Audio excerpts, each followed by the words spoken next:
अस्मि तवैवास्मि न जीवामि त्वया विना इति विज्ञाय राधिके नय मां चरणान्तिकं गुरुवे गौरचन्द्राय राधिकायै तदालय कृष्णाय कृष्णभक्ताय तद्भक्ताय नमो नमः। वाञ्छाकल्पतरुश्च कृपा सिन्धुभ्येव च पतितानां पावनेभ्यो वैष्णवेभ्यो नमो नमः। श्री कृष्ण चैतन्य प्रभु नित्यानंद श्री अद्वैत गदाधर शिवासादि गौर भक्त वृंद हरे कृष्ण कृष्ण कृष्ण हरे हरे हरे राम राम राम हरे हरे। मैं सर्वप्रथम ग्रंथराज श्री जैव धर्म तदीय रचिता सच्चिदानंद भक्ति विनोद ठाकुर के श्री चरण कमलों में असंख्य कोटि दंडवत प्रणाम कर उनकी अहेतु की कृपा की भिक्षा करती हूँ।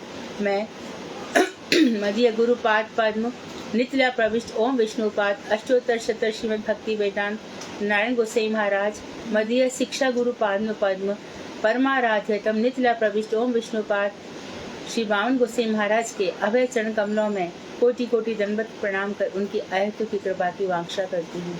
मैं उपस्थित श्रोता मंडली वैष्णव वैष्णवी सभी को यथा योग दंडवत बंदन अभिनंदन करती हूँ। तो रस सामग्री में हम लोग व्यभिचारी भाव का पठन पाठन कर रहे हैं और व्यभिचारी भाव से हमने ये समझा कि ये व्यभिचारी भाव हमारे हृदय में संचरित करते रहते हैं और इस कभी कभी ये इतने ज़बरदस्त प्रबल हो जाते हैं कि भक्तों के जीवन में देखा गया कि कभी वो हृदय उनका भाव विभोर हो जाता है, समुद्र में जैसे तरंगें उठती हैं ऐसे वो हृदय में व्यभिचार उठा करते हैं। कभी मोह हो जाता है, कभी आलस आ जाता है, कभी तंद्रा हो जाती है, कभी मूर्छा हो जाती है। तो ये जो पूरी की पूरी रस सामग्री है ये बनकर स्थायी भाव बनती है जिसको हम आगे बढ़ने वाले हैं, क्योंकि 33 व्यभिचारी भाव हैं और सब कल कह रहे थे कि लीलाओं का इतना स्मरण हो रहा है। एक तरह से हमारा श्रीमद् भागवत श्री कृष्ण चरित राधा चरित संपूर्ण पढ़ा जा रहा है। तो ये लीलाओं का जो चिंतन है बार बार तो हो नहीं सकता क्योंकि ये उदाहरण जो दिए गए हैं ना, ये भक्ति रसामृत सिंधु और उज्ज्वल नीलमणि 2 ग्रंथों में अधिक दिए गए हैं श्रीपाद रूप गोस्वामी ने। तो उदाहरण देकर के बात समझ में आ जाती है, ये बात तो ठीक है और हमारा भी हृदय करता है कि ये कथाएं और सुने। तो रस सामग्री सुनने के बाद जो गुरुदेव कहते हैं कि पहले जो तुम्हारा साधन अवस्था में जबरदस्ती श्रवण कीर्तन है अपनी इंद्रियों से किया जा रहा है, नहीं बैठो नहीं सुनो, कोई हमें मोटिवेट करता है नहीं सुनो तो सही और कथा सुनो तो सही, फिर हमारा मन नहीं लगता। थोड़ी देर कथा सुनी अरे सब क्या है या फिर भजन करते हैं बस तो लिया और कितना भजन करें हो गया, क्योंकि जन्म जन्म से बहुत सारी विषय वासनाओं से हमारा हृदय कलुषित हो रहा है। लेकिन ये रस सामग्री में जब एक चित्र खींचकर चले आते हैं, एक सामने सीन बन जाता है कि किस तरह से अक्रूर जी को भगवान के प्रति जब उन्होंने चरण चिन्ह देखे तो भाव विभोर हो गए, किस तरह से ब्रह्मा जी बार बार अपराध जनित क्षोभ उनको होता रहता है, किस तरह से इंद्र अपनी गलतियों की माफी मांगा करता है। तो हम ये सब समझ जाते हैं कि भगवान श्री कृष्ण से हमें कितना प्रेम हो रहा है। तो भगवान श्री कृष्ण से जो रति है वो समझ में आती है, अब अच्छी तरह से आ जाती है कि संसार से रति में क्यों हो रही थी मेरी संसार से रति का प्रश्न ही कहाँ था, मैं क्यों वहां फंसा था, मुझे समझ में नहीं आया कि इतनी उलझने मैंने अपने सिर पर क्यों बैठा ली। कितना प्रयास करना पड़ता है संसार में रहने के लिए, पहले कमाओ फिर खाओ फिर खिलाओ सबको खुश रखो, अभी ये त्योहार अभी ये सब कितना सारा झमेला, और फिर जिनके लिए हम मरे जा रहे हैं वो हमारे है भी नहीं। वसुदेव जी को जब इतने कष्ट आ रहे थे तो कुंती और वसुदेव का जब कुरुक्षेत्र में मिलन हुआ तो कुंती ने वसुदेव से यही कहा, भैया इतने दुखों में मैं रही, तुमने कभी मुझसे पूछा भी नहीं। वसुदेव ने कहा, बहन क्या करें, हम खुद इतने प्रताड़ित हो रहे थे, हम खुद इतने यातनाओं को भोग रहे थे। आज अभी रक्षाबंधन आ रहा है, सारी बहनें तैयार है, भाई कोई ऐसी राखी भेजे, इतनी सुंदर राखी हो, मेरी राखी स्पेशल हो, मेरा भाई आएगा, मेरा ये होगा, सब होगा। अधिकांश 90% भाई बहन के लिए खड़े भी नहीं होते। फिर राखी आती है, फिर एक परंपरा चल जाती है, फिर वही सब कुछ, फिर वही भाभी के ताने वाने दुनिया भर की बन जाती। स्त्रियों में तब भी ममत्व होता है, पुरुषों में तो वो भी नहीं देखा जाता। और यदि आजकल आधुनिक युग देखा जाए तो कहते हैं कि स्त्रियों में भी नहीं रह गया। तो जो संबंध सच्चे हैं ही नहीं, उनके लिए हम कितने परेशान होते हैं, और फिर फीडबैक नहीं मिलता तो हम रोते हैं, तड़पते हैं। पहले से समझ लो ना, था ही कहाँ हमारा होता तो मान नहीं लेता क्या, या मान नहीं लेती, जो भी है। तो ऐसे समय में जब हृदय बिल्कुल निष्पाप हो जाता है, एकदम स्वच्छ सुंदर हो जाता है, और वहां पर ऐसे सुंदर सुंदर भाव होते हैं, फिर भक्त भावों में रमण करता है। मुझे ये कथाएं और सुनाओ। तो एक साधन अवस्था की कथा होती है, जब हम जबरदस्ती सुन रहे हैं, और एक स्थिति होती है भावमयी, भावों में डूबकर कथा होती है। और जब भावों में डूबकर कथा होती है, एक बार गोकुलानंद जी मंदिर में श्रीपाद तीर्थ महाराज कथा कर रहे थे। तो वो जब भी भ्रमर गीत आता है तो उनके अश्रुओं की धारा बह जाती है।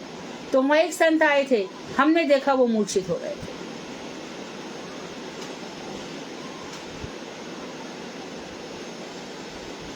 तो इन्हीं व्यभिचारी भावों को अब हम आगे पढ़ेंगे। कल तक हमने शायद 7 कर लिए थे, आज 8वां है।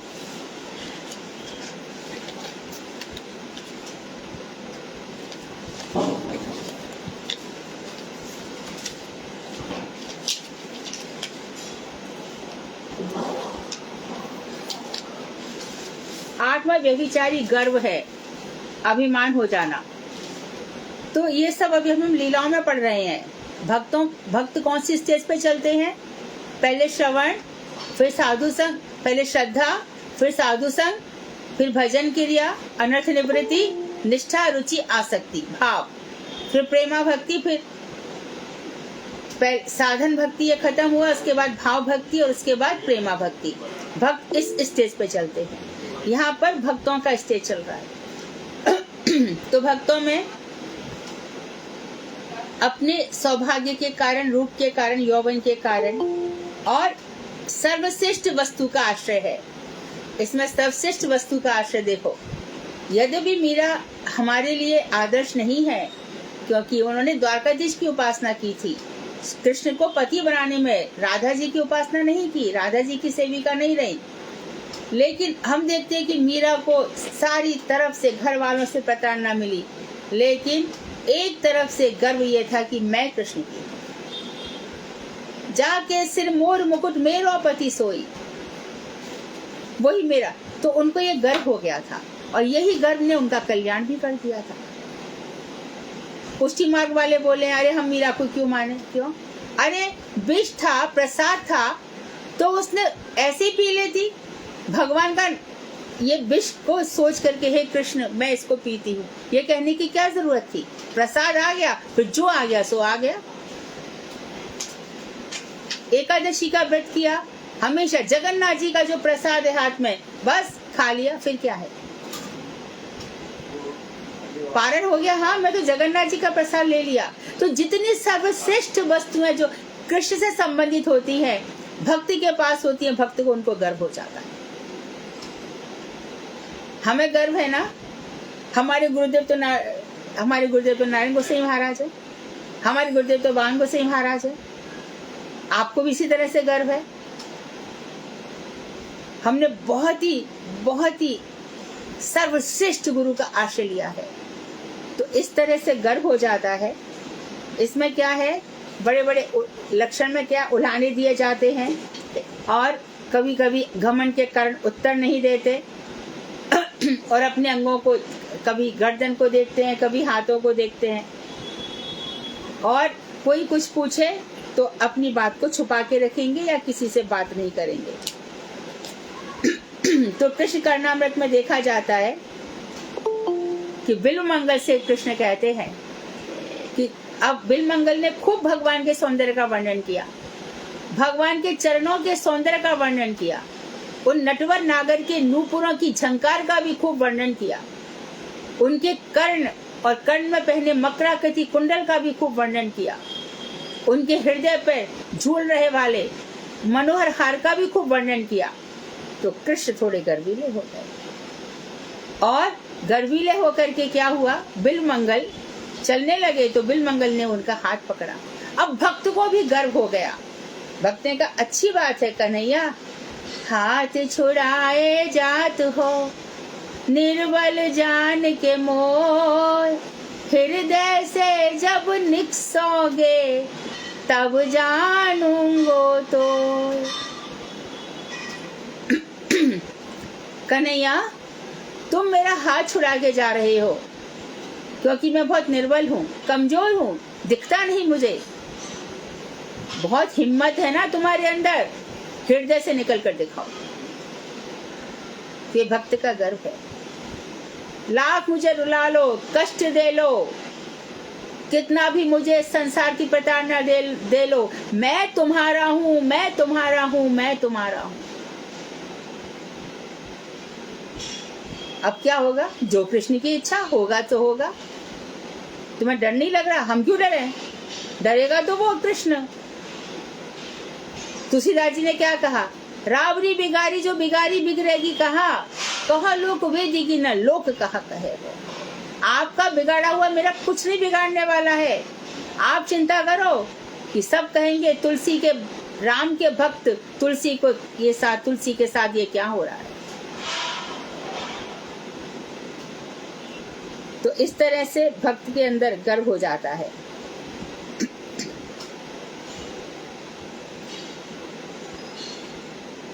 और जैसे कि यौवन और सौंदर्य से, तो राधा जी की सखी कृष्ण से कह रही है कि मेरी जो श्री सखी है श्री राधा, वो अतिशय यौवन श्री से धन्य हुई है, और वो तुम जो इतनी सारी ब्रज बधुओं ने तुम्हारे सौंदर्य का भोग करके तुम्हें छोड़ दिया है, वो तुम्हारी ओर क्यों देखने लगी।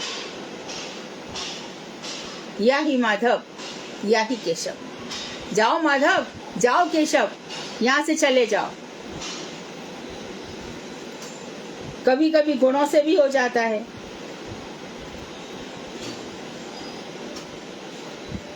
जैसे श्री कृष्ण कितनी सुंदर मालाएं क्यों न धारण करें, परंतु मेरी पुष्पों में जो सुगंध है और मैंने जो अद्भुत अनुपम दिव्य माला बनाई है, देखना कृष्ण मेरी ही माला को धारण करेंगे। और जो सर्वाश्रय है, जिसने परम आराध्य वस्तु भगवान श्री कृष्ण का आश्रय ले लिया है, और जिन्होंने आश्रय तत्व श्री राधा जी का आश्रय ले लिया है, तो वो क्या कहते हैं, माधव आपसे प्रेम करने वाले भक्त कभी भी मार्ग से भ्रष्ट नहीं होते, अच्युत पथ पर रहते हैं। आप अपने भक्तों को नहीं छोड़ते और भक्त भी इस भक्ति मार्ग से कभी च्युत नहीं होते। इसलिए जब पूछा जाता है, पुरोहित कोई पूछेगा गोत्र बोलो, तो हम कौन सा गोत्र बोलते हैं, अच्युत। ये जो भक्ति का पथ है, ये हमसे कभी नहीं छूटेगा, ऐसा गर्व हमें हो जाता है, भक्तों को हो जाता है। तो आपके द्वारा सुरक्षित होकर ये भक्त सदा विघ्न राज विनायक के सेनापतियों के लिए निर्भय होकर विचरण करते हैं। विघ्न डालने वाला कोई हो, उसके सेनापति भी क्यों ना हो, उसके सिर पर पैर रखकर विचरण करते हैं। वो किसी भी विघ्न की चिंता नहीं करते। उनके भक्तों को कष्ट आते तो हैं, हवा की तरह चले जाते हैं, रुकते नहीं है, ठहर नहीं पाते। भक्ति देवी इस तरह से वहाँ नाम जब चलता है, इस तरह से कृष्ण की मधुरिमा का सौंदर्य में वो भक्त पड़ा रहता है कि वहाँ पर रोग विघ्न बाधाएं आते तो जरूर हैं, जैसे हिमालय से टकराकर हवाएं चली जाती हैं, उसी प्रकार से हमारे भारत और चाइना के बीच में हिमालय है, वहां से हवाएं आती हैं, टकरा कर पीछे ही लौट जाती हैं। उसी प्रकार भक्त भी हिमालय की तरह होते हैं। क्यों? नाम के कारण। अरे नाम से तो पत्थर भी तर जाते हैं, भक्त क्यों नहीं तरेंगे? तो ऐसा भक्तों को गर्व होता है। और कभी कभी हमें इष्ट की प्राप्ति हो गई। तो मथुरा में एक जुलाई था, उसने कहा, हे वृंदावन चंद्र, आपका परम अनुग्रह प्राप्त कर मैं आनंद पूर्वक पुनः पुनः उद्धत हो रहा हूँ, बड़ा उमंग मेरे अंदर उठ रही है। अरे मुनि लोग अपने मन में आपको खोजते रहते हैं और उस बैकुंठनाथ के पीछे पड़े रहते हैं। आज उस बैकुंठनाथ की करुणा की भी मैं प्रार्थना नहीं करता, आप मेरे सामने हैं। तो इस तरह से गर्वीले हो जाते हैं भक्त। अब होती है, नेक्स्ट है 8वां शंका। शंका रहती है कहीं मुझ पर चोरी का इल्जाम ना लग जाए, कहीं मुझसे कोई वैष्णव अपराध ना हो जाए, भगवान के प्रति अपराध ना हो जाए, कोई दूसरा मेरे साथ गलत व्यवहार ना कर ले।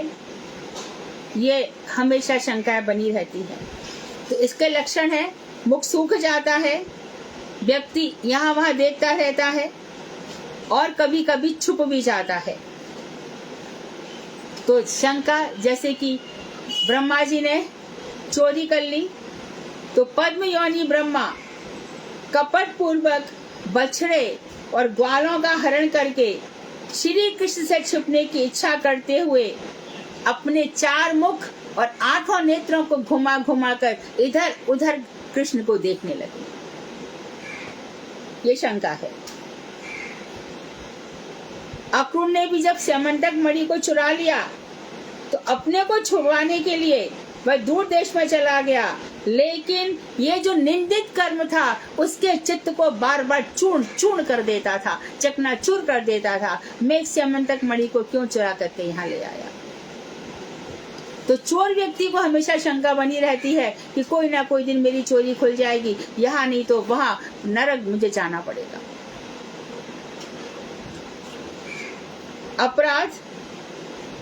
अपराध होगा तो वही इंद्र का, हे शचीपति इंद्र, बल से तुमने नंदराज के ब्रज पर वर्षा की है, तुम कितने मलिन हो गए हो, तुम्हारे मुख पे वैवणता दिखाई देती है। मैं तुम्हारे हित की बात कहता हूँ, जाओ श्री कृष्ण के शरणापन्न हो जाओ और फिर तुम निशंक हो जाओगे और तुम्हारी जो इंद्रिय संपद है, स्वर्ग की संपद है, इसका भोग करोगे।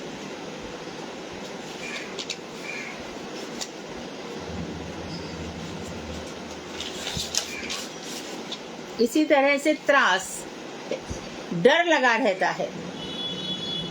इसमें कभी बिजली गिर जाएगी, बारिश आती है, कभी कोई भयानक प्राणी ना आ जाए, कभी कोई अचानक भयानक शब्द हो गया, तो इससे डर लगने लगता है। तो इसमें क्या करता है भक्त?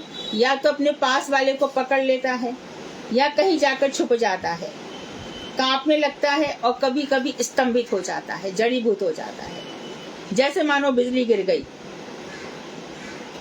एक गोप बालक था, अचानक बिजली गिरी और बिजली गिरने के कारण उसकी आंखें बंद हो गई और बिजली गिरने से चिल्लाने लगा। यहाँ भी जब तर तर तर तर करके बिजली जलती है, हे कृष्ण रक्षा करो रक्षा करो रक्षा करो। कोई भयानक प्राणी आ जाए, जैसे कि अरिष्टासुर बैल का रूप धारण करके भगवान के निकट आया, सबने देखा, लेकिन गोपियां कांप गई और वो तमाल वृक्ष को श्री कृष्ण समझकर तमाल वृक्ष का आलिंगन करने लगे। हरिवंश पुराण में आता है कि महावन में विहार करने के बाद कन्हैया बोले कि अब वृंदावन में विहार किया जाए। तब भगवान ने जानबूझकर ऐसा किया कि वहां पर बहुत सारे भेड़िए आ गए और भेड़ियों की इस तरह से शब्द हुआ, यशोदा जी पूरी रात जगी रही और श्री कृष्ण पर अपनी निगाह बनाए रखी कि मेरे बालक को कुछ हो ना जाए।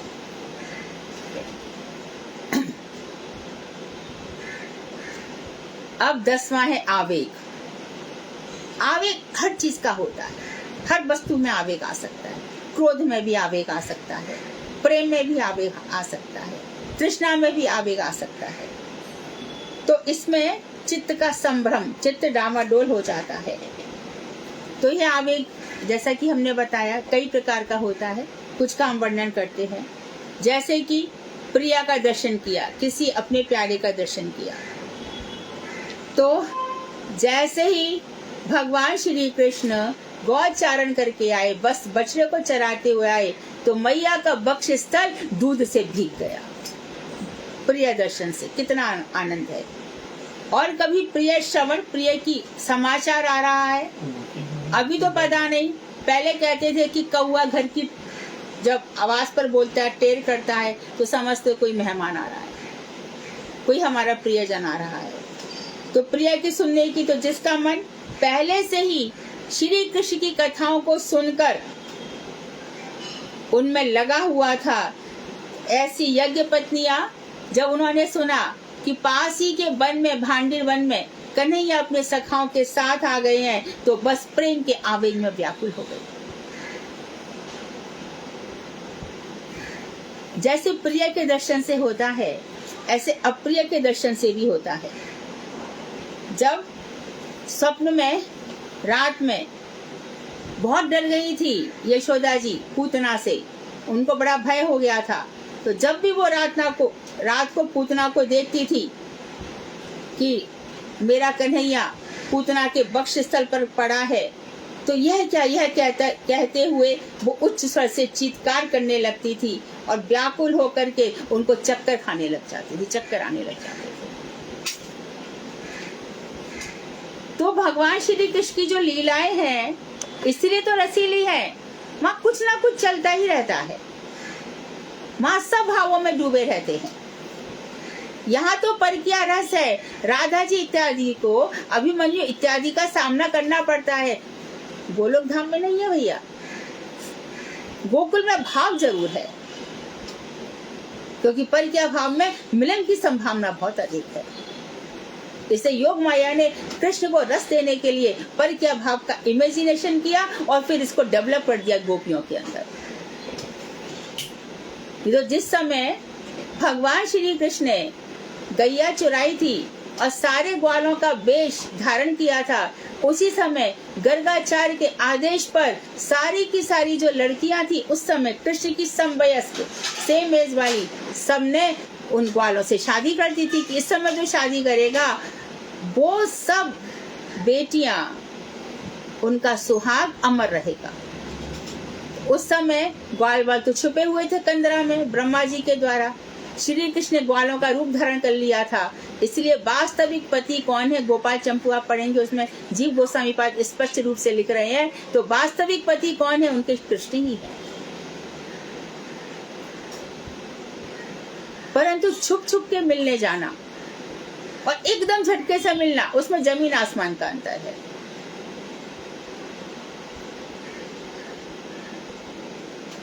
मैं कैसे मिलने जाऊं उनसे, मेरी जो पैर की पाजेब है ये रुनझुन करती है। तो सखी कहती है राधे ये भी निकाल दो, सबको पता चल जाएगा।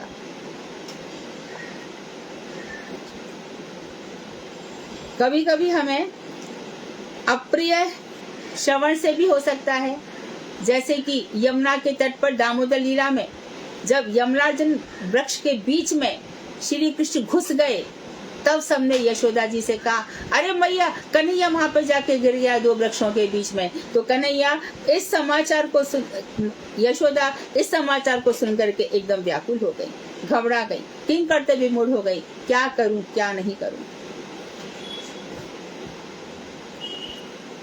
अग्नि आग से जब दावाग्नि लग गई, जंगल में आग, जिस समय कालिया मर्दन हुआ तो सारे के सारे ग्वाल वाल वहीं सो गए और फिर कंस के किसी दूत ने वहां पर वन में आग लगा दी।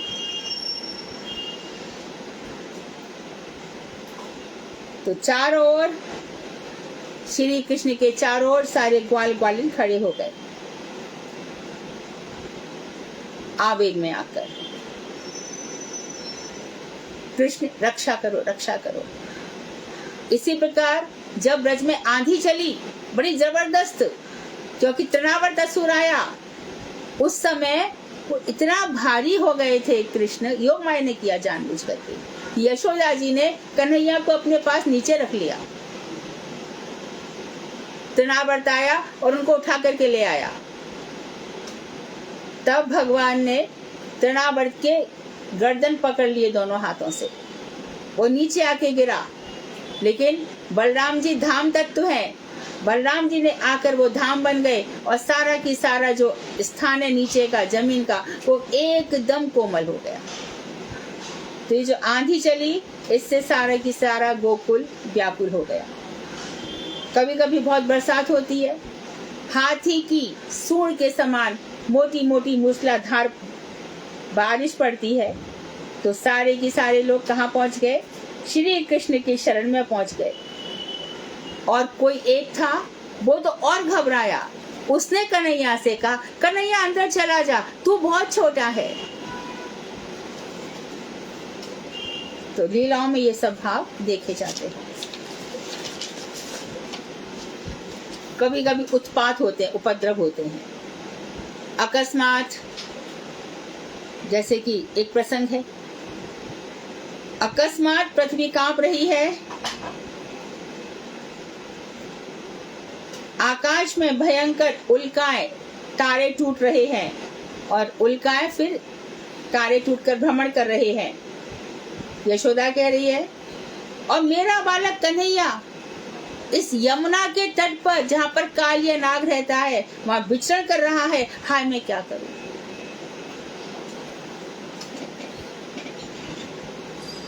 कभी कभी हाथी को देख करके भी, कुबला पीड़ हाथी है उसको देखा तो मथुरा की नागरी बोली, हे घनश्याम सुंदर तुम दूर चले जाओ, हटो हटो यहाँ से, तुम्हारे सुंदर कलेवर को देखकर हम तो बहुत कांप रही हैं, इस हाथी से बचो। ये जो मुख्य रति है, मधुरा रति है, सख्य रति है, वासल रति है, उसमें ये व्यभिचारी भाव संचित करते हैं। और कभी कभी शत्रु को देखकर, जैसे शंखचूड़ यक्ष आया तब मुखरा भयभीत हो गई और बोली, अरे कहाँ हो कन्हैया, तुम कहाँ हो? ये शंखचूड़ आ गया है, इसकी जो भुजाएं हैं वो पहाड़ के समान है, ताल वृक्ष के समान है। अरे मेरा छोटा सा बालक कैसा है, नव अंकुर होता है, जो अंकुर की तरह कोमल है, मेरा शिशु इसको कैसे संभालेगा।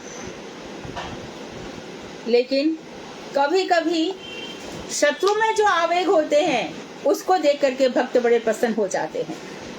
जैसे कि रुक्मणी प्रसंग में ये आवेग शत्रुओं में नहीं होते, परंतु जब कभी कृष्ण से संबंधित शत्रुओं में होते हैं भक्तों के हृदय में, क्योंकि कृष्ण पर उनकी विजय होती है, इसके लिए हृदय को बड़ा आनंद देते हैं।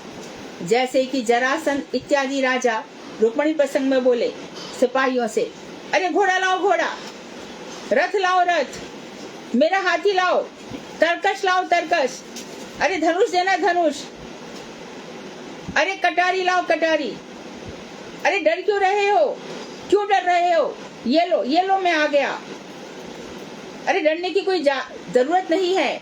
अरे ये कामी कृष्ण के लिए कह रहे हैं, राजकन्या का अपहरण किए ले जा रहा है और ब्रजवासी सोच रहे हैं ले गयो ले गयो ले गयो। तो इस तरह से आवेग रहता है। 11वां आवेग है उत्साह। बहुत आनंद जब होता है तब उत्साह रहता है, विपत्ति में भी और विरह में भी क्षोभ होता है। तो उन्माद कहते हैं इसको, उत्साह नहीं उन्माद कहा जाता है इसको। उन्माद हो जाता है, उन्माद में इंसान गर्वीला फील करता है अपने आप को, तो कभी जोर से हंसता है, कभी नाचता है, कभी व्यर्थ के प्रलाप करता है। तो कभी कभी ये जो उन्माद है ये अतिशय आनंद के कारण होता है। जैसे कृष्ण कर्णामृत में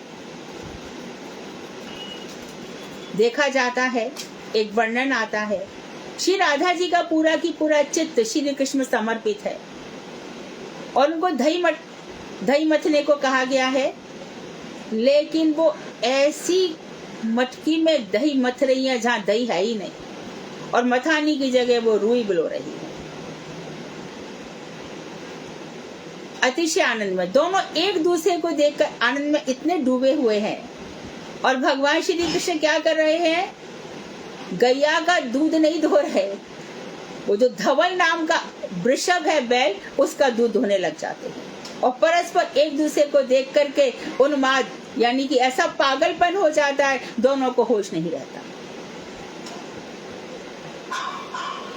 तो गुरु जी कथा सुना दे ना कि जब भगवान श्री कृष्ण लौटते हैं ब्रज की ओर, तब सास बहुओं से कहती है, अरे तू छत पर खड़ी मत होना। तो बहू कहती है, खुद तो खड़ी हो जाती है, मुझे क्यों मना करती है? तो वो जाके जब खड़ी होती है और कृष्ण को देखती है, और कृष्ण भी पता चल जाता है आज कौन नव वधू यहाँ पर आई है, वो उसको ऐसे कटाक्ष से देखते हैं कि वो अपना उन्माद के कारण अपना होश हवास सब खो देती है। इसको क्या हो गया है? क्या इसको सांप डस गया ना क्या हो गया? तो इसको नंद का जो पूत है, पूत रूपी विष ने इसको डस लिया है, नंद के कन्हैया ने इसको देख लिया है। वो भी अपने बालक को ले जाती है, पनिहारिन के वेश में जाती है। नीचे पानी निकालना है तो मटका डालना चाहिए, लेकिन ये क्या, वो बालक को ही डालने लग जाती है। तो इस तरह से उन्मादित अवस्था होती है। कभी कभी आपद में भी उन्माद हो जाता है, जैसे ब्रजराज महिषी यशोदा जी।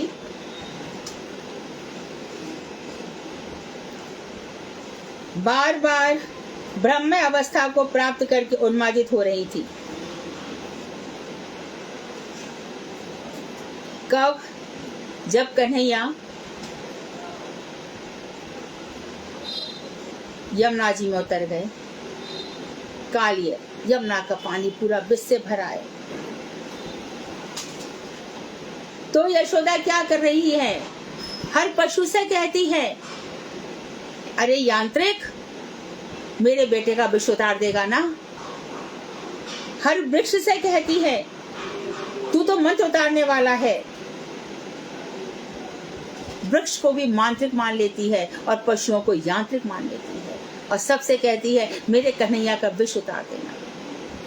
ये उन्मादित अवस्था है।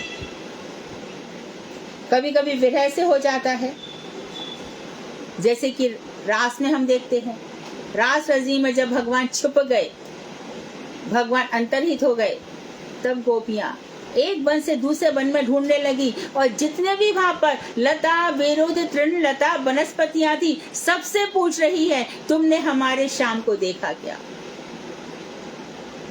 जड़ वस्तुओं से। ये उन्माद की अवस्था है।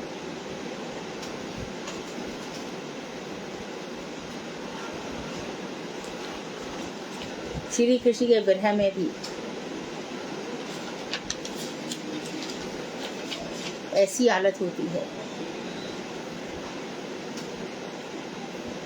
मीराबाई कहती है, जो मैं ऐसा जानती, प्रीत करे दुख होए, नगर ढिंढोरा पीटती, प्रीत न करियो को।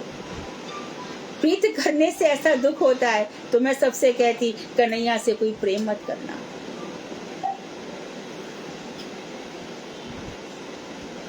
ये फूल सा कोमल हृदय जब कन्हैया की लीलाओं में फंस जाता है, तब वो निकलता नहीं है।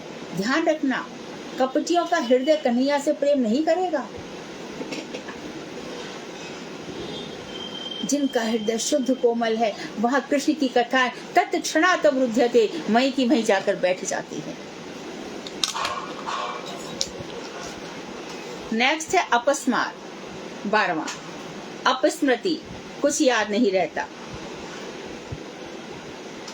इसके लक्षण हैं याद नहीं रहने पर भूमि पर गिर जाते हैं, दौड़ते हैं, शरीर कभी कभी गिरने के कारण फट जाता है, कांपते हैं और मुंह से झाग निकलता है, हाथ पैर फेंकते हैं। राधा जी ने जब यशोदा जी की हालत देखी कि मथुरा जाने के बाद कह के गया था कल ना तो परसों आ जाऊंगा, बरसों बीत गए अब तक नहीं आया, तो राधा जी ने किसी गोप के साथ संवाद भेजा कि जाओ कृष्ण से कहना, हे यदुकुल भूषण, आपकी मैया ब्रजराज महर यशोदा आपके चिरकाल रूपी विरह से कातर होकर समुद्र के जल के समान झाग उलट रही है। हर क्षण अपनी भुजाओं को फेंक रही है, कभी चक्कर काटती हैं, कभी पृथ्वी पर लुंठन करती हैं, कभी जोर जोर से चिल्लाती हैं और कृष्ण कभी मूर्छित होकर पड़ी रहती है। 12वां है व्याधि। यह शरीर त्रिदोष से विकृत रहता है, वात, पित्त और कफ। वात में जॉन्डिस इत्यादि के दर्द रहते हैं, पित्त में एसिडिटी रहती है और कफ में से सर्दी इत्यादि। और इन्हीं से ये वात, पित्त, कफ, ये तीनों जब शरीर में साम्यावस्था में रहते हैं तब तो चलता है, और एक की प्रधानता होने पर शरीर जकड़ जाता है। इन तीनों दोषों से बचने के लिए कहा जाता है प्रातः पानी पियो, 2 गिलास तो कम से कम, 3 गिलास नहीं तो 2 गिलास, 4 गिलास नहीं तो 3, 3 नहीं तो 2 पानी पियो। शीतल पानी नहीं, हल्का सा गर्म ऐसे पीना चाहिए। और त्रिदोष नाशक होता है आंवला। जब भी आंवला मिले उसका जूस या आंवला कच्चा खाना चाहिए। तो इन दोषों के उद्रेक तथा वियोग आदि के कारण ज्वर आदि रोग हो जाते हैं। रोए रोए नैनन में हाले पारे जाले पारे, ताऊ लाल लाले पारे रावरे तरस को। आपके दर्शन कहाँ मिलते हैं? और क्या रोग हुआ है? ऐसा नहीं, रोग तपता है कृष्ण विरह से। यहाँ तो विषम ज्वर रोग की चढ़ाई, यहाँ पाती कौन रोग की पठावत दवाई है। आपके विरह का विषम ज्वर यहाँ पर हम तप रही है। उद्धव, उनसे पूछो इस पाती को पढ़कर क्या हमारा रोग मिट जाएगा? तो इस तरह के भाव रहते हैं। तो एग्जाम्पल है, देखिए, हे कृष्ण, तुम्हारे दीर्घकालीन वियोग के कारण सारे ब्रजवासी गण अति पीड़ित हो रहे हैं। उनके समस्त अंग जड़ हो गए हैं। वहां पे खाना कौन बनाता है? प्रसाद ही नहीं बनता। यहाँ वहां से जो कुछ भी है, आज भी ब्रजवासी छाछ से लेकर के और बस पतली कढ़ी और रोटी से अपना जीवन निकाल लेते हैं। कृष्ण का विरह आज भी वहां के जड़ों में घुसा हुआ है, आपकी मिट्टी में है।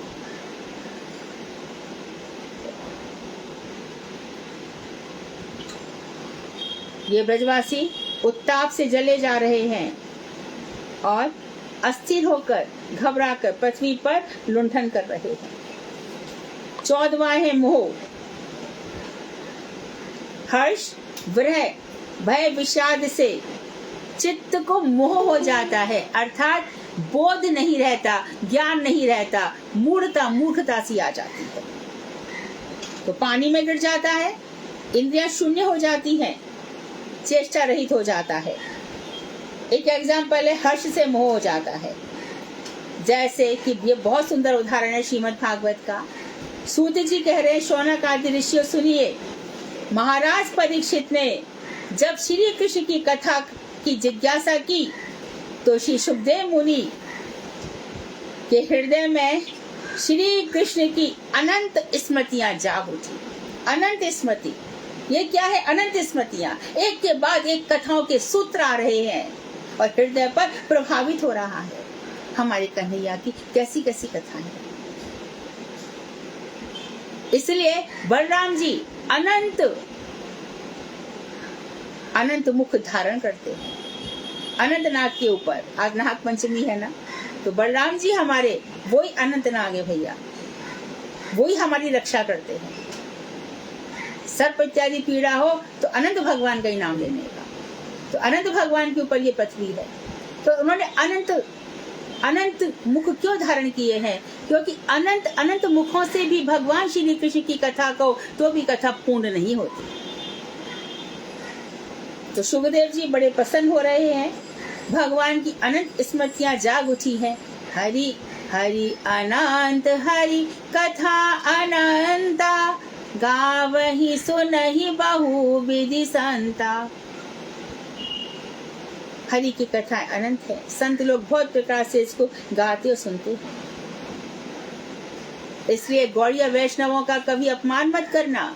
सबका अपना अपना स्टाइल होता है, सबके अपने अपने भाव होते हैं। कथाओं से आपके हृदय को आकर्षित कर रहे हैं और भगवान श्री कृष्ण में लगा रहे हैं, ये कम है क्या? प्रभुपाद जी अपने हर शिष्य को कहते थे ये मेरा शिष्य नहीं, मेरा गुरु है। क्यों? ये आता है तो कृष्ण की कथाओं की स्मृति आती है।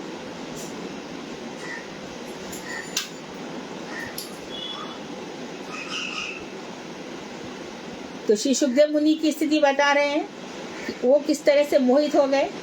समस्त इंद्रियां हर्ष के कारण मानो इंद्रियों ने कार्य करना बंद कर दिया। व्यास नारद जी ने उनको फिर उच्च नाम संकीर्तन किया, तब बहुत मुश्किल से वो अपनी बाह्य स्मृति में आए और धीरे धीरे महाराज परीक्षित के प्रश्नों का उत्तर देने लगे। षडमासी की मूर्छा भवे, राधा जी के सुख हैं, राधा जी का नाम नहीं लिया भागवत में, 6 महीने की मूर्छा हो जाती। कभी कभी भय से भी मोह हो जाता है। कब? तुरंत ध्यान आएगा। भगवान श्री कृष्ण ने जब अपना विश्व रूप दिखाया तब अर्जुन बोले ना काफी है, 4 श्लोकों में विश्व दिखा के बंद किया है। अर्जुन घबरा गए। अपने इस विश्व रूप को संगोपन कर लो, तू किसको क्या मारेगा, देख सब मेरे अंदर ही समा रहे हैं। देखा विश्व पिता में युद्ध तो बाहर में होगा, सब उनके मुख के अंदर ही जा रहे हैं।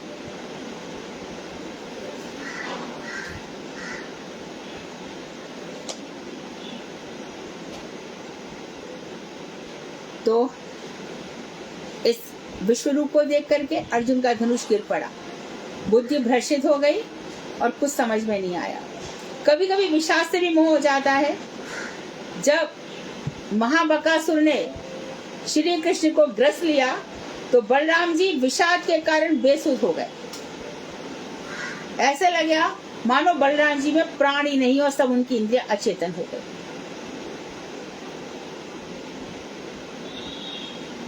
इसमें एक बात है मोह में कि भक्त सब कुछ विस्मृत कर देते हैं। सब कुछ विस्मृत नहीं होता तो कृष्ण का नाम नहीं होता। घर में दादाजी मरने वाले हैं, यदि वो भक्त हैं, दादाजी किसी से मिलना चाहोगे, हरे कृष्णा, किसी को बुलाओ हरे, सब कुछ सुध-बुध खो गए। आपको याद है कौन है? हरे कृष्णा। ऐसा होता है। मुझे याद आ रहा है मेरे दादाजी के जब प्राण जा रहे थे तो 2 दिन से खाना पीना छोड़ दिया था। कुछ भी उनको पूछो, कुछ भी करे, वो भगवान श्री राम के भक्त थे। तो बस एक ही गई, राम राम कह, राम कह, राम राम कह, राम राम राम कह, राम कह, राम राम कह, राम। कहाँ जाएगा व्यक्ति? यहीं कहीं पर। और यदि भगवान का प्रिय है तो भगवान फिर अपने धाम में बुला लेते हैं। फिर वो इस संसार के लिए उसको छोड़ते नहीं है। इस संसार रूपी कारागार में जब ही डालते हैं, जा मर, तेरी बहुत सारी इच्छाएं हैं, मैंने संसार बनाया ही ऐसा है। कर्म से, ज्ञान से, योग से दूर रहे, मेरी शरण आ जा।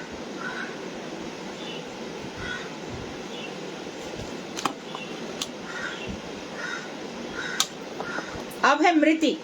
मृत्यु को मरण कहते हैं।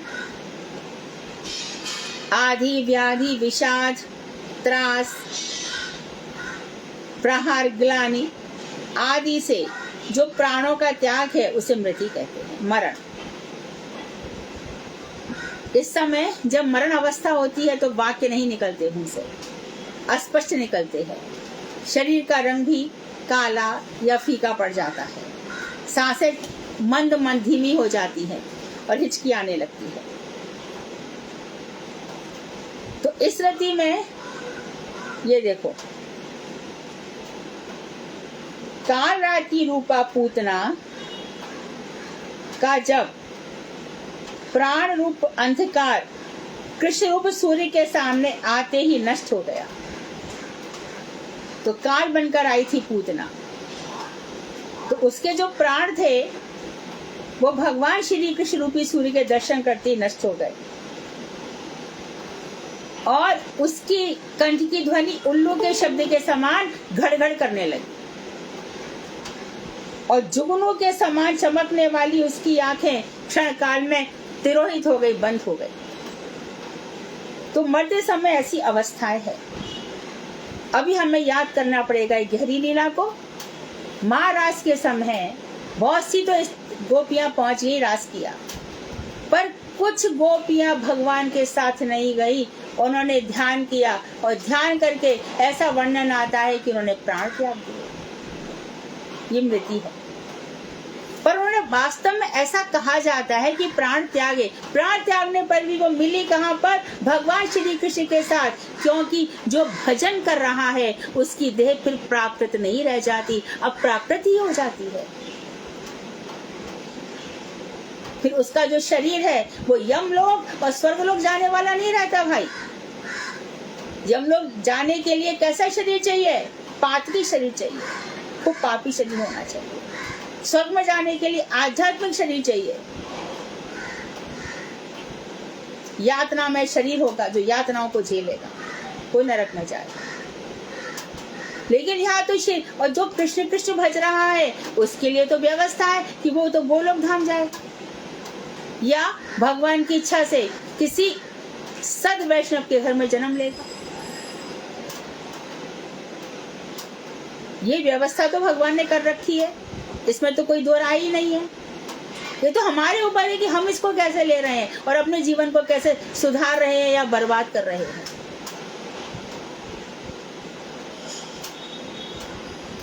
तो मरण के पहले की जो अवस्था है, जैसे कि राधा जी को कई बार हो जाती थी, रुई लगा के देखा जाता था कि राधा जी में सांस है, पर राधा जी क्या मर सकती है क्या? भगवान श्री कृष्ण को तो रथ लेने आ गया और भगवान श्री कृष्ण बोले, अर्जुन मैं जाऊंगा, उसके बाद ये समुद्र द्वारका को डुबो देगा, तू रथ पर बैठा करके बाकी जितनी स्त्रियों को ले जा। भगवान ने देखा कि मेरी महिषियों को ले जाने की क्षमता अर्जुन में नहीं है, तो भगवान ने भील का रूप धारण किया और सारी की सारी गोपियों को हरण करके ले गए, ऊपर ही ले गए। उसके पहले 2 महीने पहले वो दंत बक का वध करते करते यहाँ दतिया गांव में वहां चले गए और वहां पे 2 महीना रहे। वहां पहले ही नंद बाबा यशोदा जी को सबको ऊपर पहुंचाया है और 2 महीना रहकर फिर द्वारका में आए, सबको सुरक्षित कर दिया। तो जो भगवान के पार्षद हैं, परिकर हैं, वो तो नित्य है ही, उनका सब शरीर भी नित्य है। और जो भक्त हैं वो भी इस तरह से, हमको दिख रहा है कि उनके प्राण है, शरीर है, क्योंकि अब ये शरीर इस संसार का नहीं रह गया तो इसको समाधि दे देनी चाहिए। समाधि मतलब भगवान के समान ही स्थान।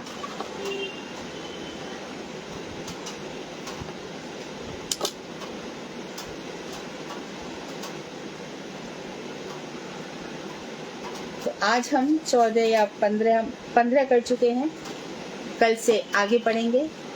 वांछा कल्पतरुवश्य कृपा सिंधु वेवचा पतितानां पावनेभ्यो वैष्णवेभ्यो नमः।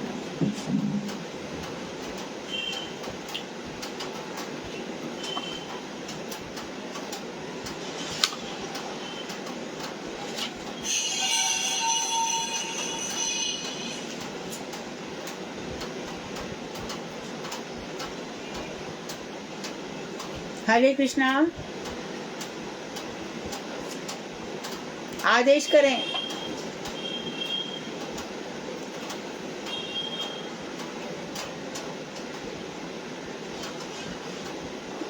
हरे कृष्णा दीदी। मतलब हाँ दीदी जैसे भी आपने बोला ना नग पंचमी है, हाँ तो हमारे यहाँ ये सब तो मानते नहीं है, मैं तो मस्ती कर रही थी। हाँ नहीं वो मुझे पता है। पहले हम लोग भी पूजा करते थे, वो अखबार लगा के उस पर नाग वगैरह बना के, तो अब तो करते नहीं है। तो कल ससुर जी बोल रहे थे कि वो नग पंचमी की पूजा नहीं करी, तो मैंने तो की ही मना कर दिया। तो कोई दिक्कत वाली बात तो नहीं है ना दीदी? क्या होगा, मैं तो पहले ही बता दिया, हमारे भगवान सब में भगवान का वास है। आज तक सुना है कभी किसी भक्त को नाग ने डसा हो? कभी नहीं होता। तभी तो दीदी मैंने आज ये कॉल, वैसे करना तो नहीं चाहिए पर मैंने कहा थोड़ा सा डाउट हो रहा है, एक बार कर लेती हूँ दीदी से। ये डाउट ही नहीं रखना है, एकदम अधिक। मैं तो बस जाके सिर मोर मुकुट मेरो पति सोई, मेरो तो गिरधर गोपाल दूसरा ना कोई। छोड़ रखी है पूजा, लेकिन कल कहा ना तो इसलिए मैंने कहा एक बार पता कर लेती हूँ। नहीं बिल्कुल आज नहीं, बिल्कुल नहीं। पर दीदी जो हरियाली तीज होती है उस पर सिर्फ ठाकुर जी का श्रृंगार करके ठाकुर जी को भोग लगा देते हैं। हाँ, और राधा जी को झूला झूलाओ। हाँ झूला झूला, हाँ, और ड्रेस पहना देते हैं हरे कलर की। बिल्कुल, ये राधा जी का तो करना ही है उत्सव। हाँ दीदी यही बात पूछी थी। ठीक है दीदी, हरे कृष्ण। हरे कृष्णा।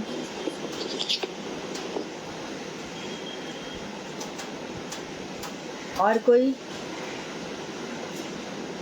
हरे कृष्णा दीदी, धर्म प्रणाम। हाँ धर्मी जी।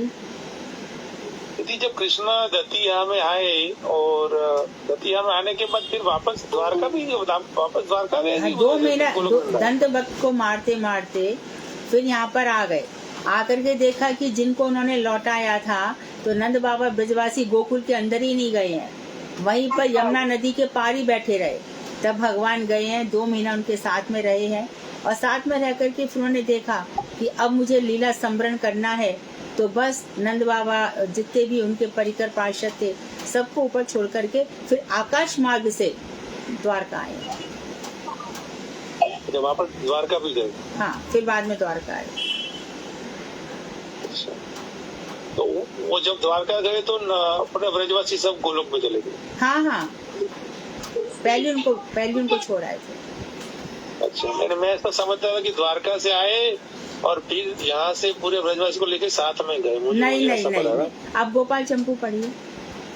अच्छा, चकोरी ठाकुर की टीका में भी लिखा है, भागवत की टीका में भी है। अच्छा, ओके, हरे कृष्ण। हरे कृष्ण।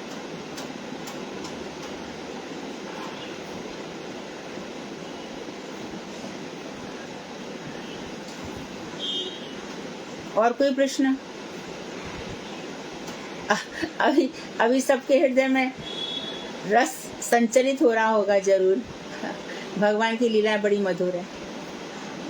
हरे कृष्णा। हाँ,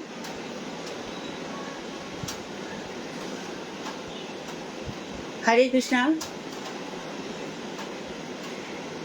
कौन है ये?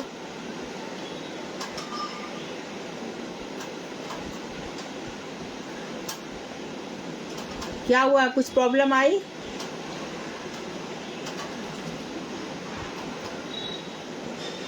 कोई और? तो विराम दे दूं कथा को। वांक्षा कल्पतरुवैश्य कृपा सिंधु बेवचा पतितानां पावनेभ्यो वैष्णवेभ्यो नमो नमः।